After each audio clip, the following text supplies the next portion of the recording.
I want to tell you that my way to get financial education is through conversations with you. Yeah. And I maybe like a couple of other friends that I speak to Yeah. to just brush up my own viewpoint on money. And Right. I do represent that uninterested in money category. Right. I'm very financially disciplined. I've saved very well.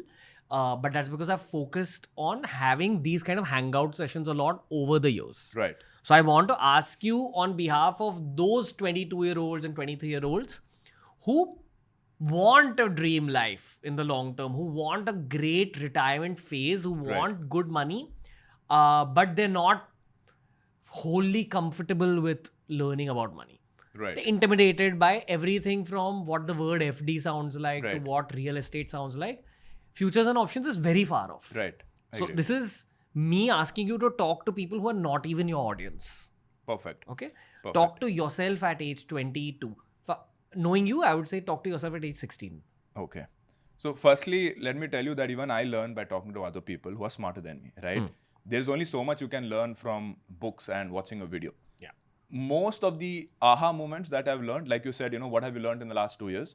These are mostly coming from people. We are in Mumbai right now. These are mostly coming from people who live in South Bombay, have generational wealth. Really? Right? And all the conversations that they have in their family, right from the age of 10, is about money. Yeah. Right? And these are mostly Gujaratis. Right? There's a reason why they're good with money. Because they talk about money every single time in the dinner table conversation. That's the default. Right? So most of my learnings come from there. And I'm grateful that, these billionaires and people who have more than 500 crore net worth are, coming to talk to me and they're willing to share their secrets with me. And they will never talk publicly about most of these things, right? Because they don't want everybody to know that they're rich.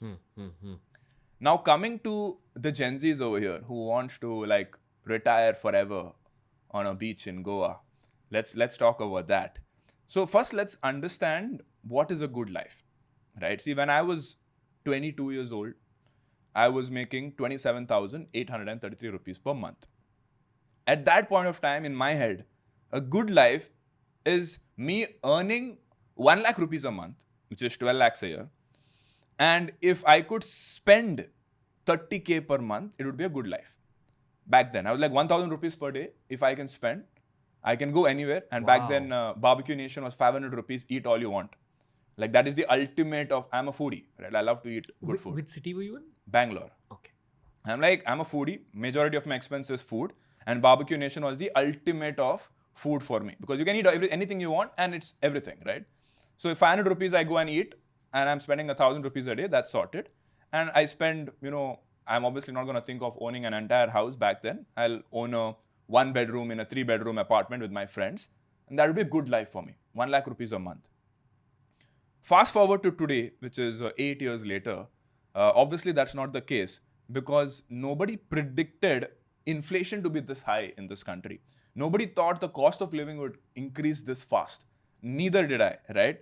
And we could actually, and for the first time, I feel we are actually feeling it on a yearly basis. Like when I was young, I didn't really feel from the year 2010 to 2015, my expenses have increased a lot. Like my parents didn't really complain about expenses back then. Now, from 2020 to 2025, everybody is talking about it and everybody is feeling the pain, right? So, what used to work back then is not going to work right now because even if the government is saying inflation is 2-3% for the whole country, they're like, we have brought down the inflation for the country, things are fine right now. But that is for the 60% of the population of this country who are farmers. Even now, 50% of the population are farmers, which is where the vote bank is. Now, for these guys, yes, inflation is controlled at 2 to 3% because most of their living expenses are, what's the price of roti, what's the price of rice, all of that. They don't care what's the price on Swiggy Zomato. They don't care what's the price of this new movie ticket in PVR Inox. They don't care about Uber, Ola, nothing, right? They don't care about any of those things. But we do, right? So for somebody like me and you, cost has been increasing by at least, according to me, 8 to 10% minimum. And for people who are actually wealthy, people who travel outside regularly, like I think me and you, we go out of the country at least 2 to 3 times a year. For people like us, I would say the inflation has been 15% even. This is based on my own expenses which I've seen, which has risen. So if this is the reality of the country right now, the definition of dream life is changing every single year. Like, I really don't know what to consider as dream life anymore. Today, we are reading stories on social media of people earning 30 lakhs per annum, which is, for me, that was life is set kind of income. Like, that's why everybody prepares so hard for getting into IIM, right? And I really wanted to get into it as well. 25 lakhs per annum, I'm like, wow, I don't want anything else in life. I am sorted. I can travel whenever I want, how many times I want. But today, people are going out on social media and saying, I feel poor with 25 lakhs per annum and 30 lakhs per annum. So, trying to get to the answer of that question, what is a dream life, is itself become very challenging. And this number, according to me right now, in terms of how much you can spend and how much you need to spend to consider that your life is really, really set, I would, and assuming you're a single guy, not married with kids and all of that, I would say anywhere between 1.5 lakh to 2 lakhs per month. 1.5 to 2 lakhs per month of spending is needed to feel like you are rich in this country right now. Just 24 lakhs you're spending. What do people spend on? Main is obviously the rent, right? Like a nice house, Yeah. nice experience. And I'll tell you the problem with that. The problem with that is we are all forced to live in this top 3 cities. Mumbai, Bangalore and Delhi. Because this is where the jobs are. Right? And the rent over here is extremely high. Right? If you look at a multiplier of salary to rent ratio, or let's say salary to house value ratio, because the rent increases if the house value increases. Now, the real estate prices have gone up a lot. Why has it gone out? It's going to geek out the audience right now, but let's just say it has gone up a lot. Now, because of that, the landlords are asking more and more rent, right? Now, if you look at the rent, if you look at the house value as a multiplier of my income, in a country like India, let's say I'm working in Bangalore, I'm an IT guy, just to keep it very, very simple, and I make, let's say, 12 lakhs a year. I'm 27, 28, I'm making 12 lakhs a year, just to keep it on an average level. It is slightly higher than the average, but let me just take the best case scenario. Now, the average price of a house would be about 2 crores in a place like Bangalore. Forget Mumbai. Right? Mumbai, 2 crores means you're in, I don't know, Navi Mumbai. But in an average price of a house in Bangalore would be 2 crores for a 3 BHK house. Now, if I'm making 10 lakhs a year, and if the house value is 2 crores, that is 20 times my annual income. That is not the case in other countries. For example, let's take Dubai, for example. An average price of a house in Dubai for a 2-bedroom would be about 3.5 to 4 crores there. But the income is also way, way higher, right? The income over there, people over there on an average, a good person, good income person, would be making about 20,000 dirhams a month, which is about 200,000 dirhams a year, about 50 lakhs a year. 40 to 50 lakhs a year is the income. So if I do that multiplier, it is just 6 times their annual income versus an Indian, which is 20 times their annual income. So rent is the biggest expense for most people, and you can't even do anything about it. You know, I do believe it's the responsibility of content creators and or media professionals to talk about this. But as urban Indians, especially, we don't question a lot of things. So on a surface level, AQI. On a not so surface level, exactly what you're talking about. Right. What do you call it? Rent to income ratio. It's not the same as what it is abroad. It is not. And I love everything about my culture, but urban Indians do not have an easy existence. I agree. It's just that we are flowing through it without questioning anything. Right. No, we can't do anything also, right? Like, what can you do? Yeah. Like you said, the air quality is bad. Like, I just flew in from Dubai today. I was there for almost 7 days. And while I was there, all I'm reading about is Delhi pollution is bad, AQI is 500, 600. Food Farmer just put a video of 10 different air purifiers, what is best. I watched that video. And as I'm flying in Mumbai, I'm like, bro, did I just enter Delhi or did I enter Mumbai? It's as bad here. It's really bad. I'm like, I was just staring out your balcony. Yeah. I can't even see the sea. Last time I came here, I could see the sea. Yeah. I can't see shit right now. It only clears up in the monsoon. Exactly, right? And I'm fortunate because I live in Juhu, surrounded by trees. Yeah.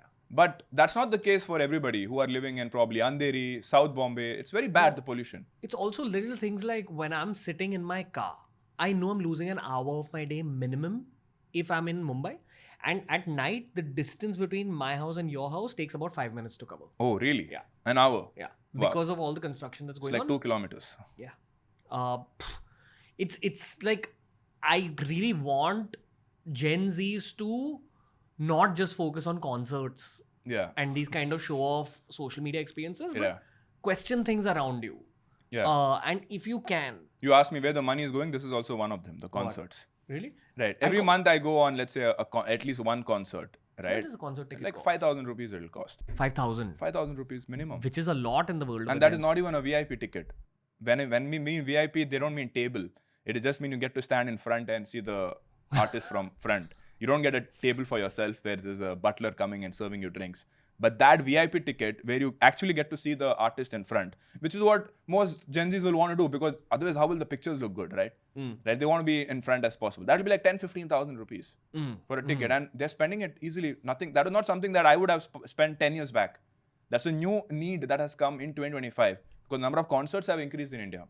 Help me with the math on this. Right. I think it's extremely crucial for urban Indians, anyone who's working in Mumbai, Delhi, Bangalore, at least, Yeah.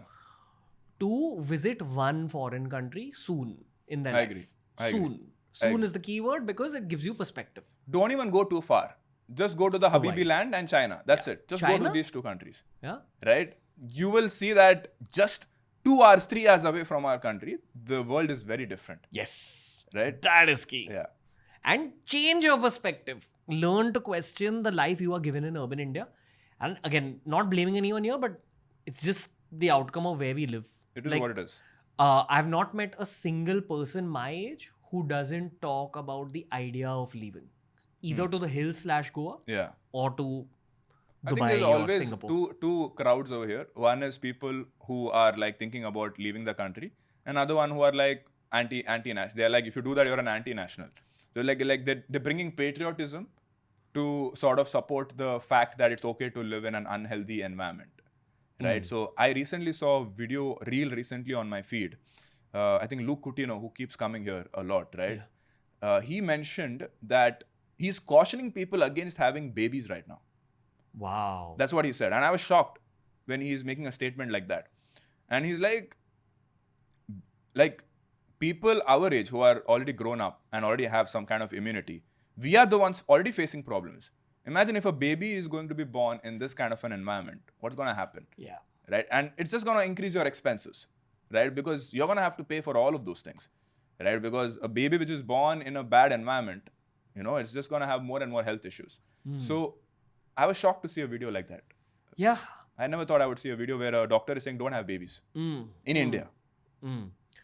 Unfortunately, there's no solution to all these I issues. think the solution is hard. It's as simple as, see, with money, anything is possible.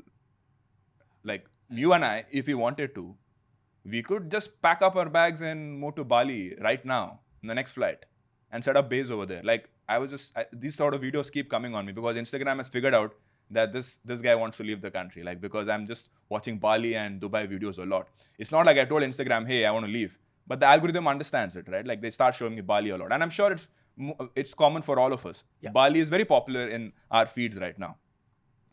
I'm seeing houses in Bali. There, obviously, you can't own a house. It's sold for 25-year lease. Right, okay. 25-year lease. You're getting a mansion. 4-bedroom mansion with a swimming pool, surrounded by nature, forest, all of that, for about $100K. So what, 80-90 lakhs. Wow. For 25 years. For 25 years. Right. We could do that right now. Right? So if you have money, all of these things are possible. But it is not practical, and people will just feel bad that they can't do it for themselves. And everybody who has money will do it. Right? Recently, there is a news of Lakshmi Mittal, who he's a billionaire, right? So he's a steel tycoon. He was living in UK. In the UK. He has left UK and now migrated to UAE. Right? So a record number of millionaires are leaving developed countries where there is high taxes and moving to countries which have low or zero taxes. So that is already happening.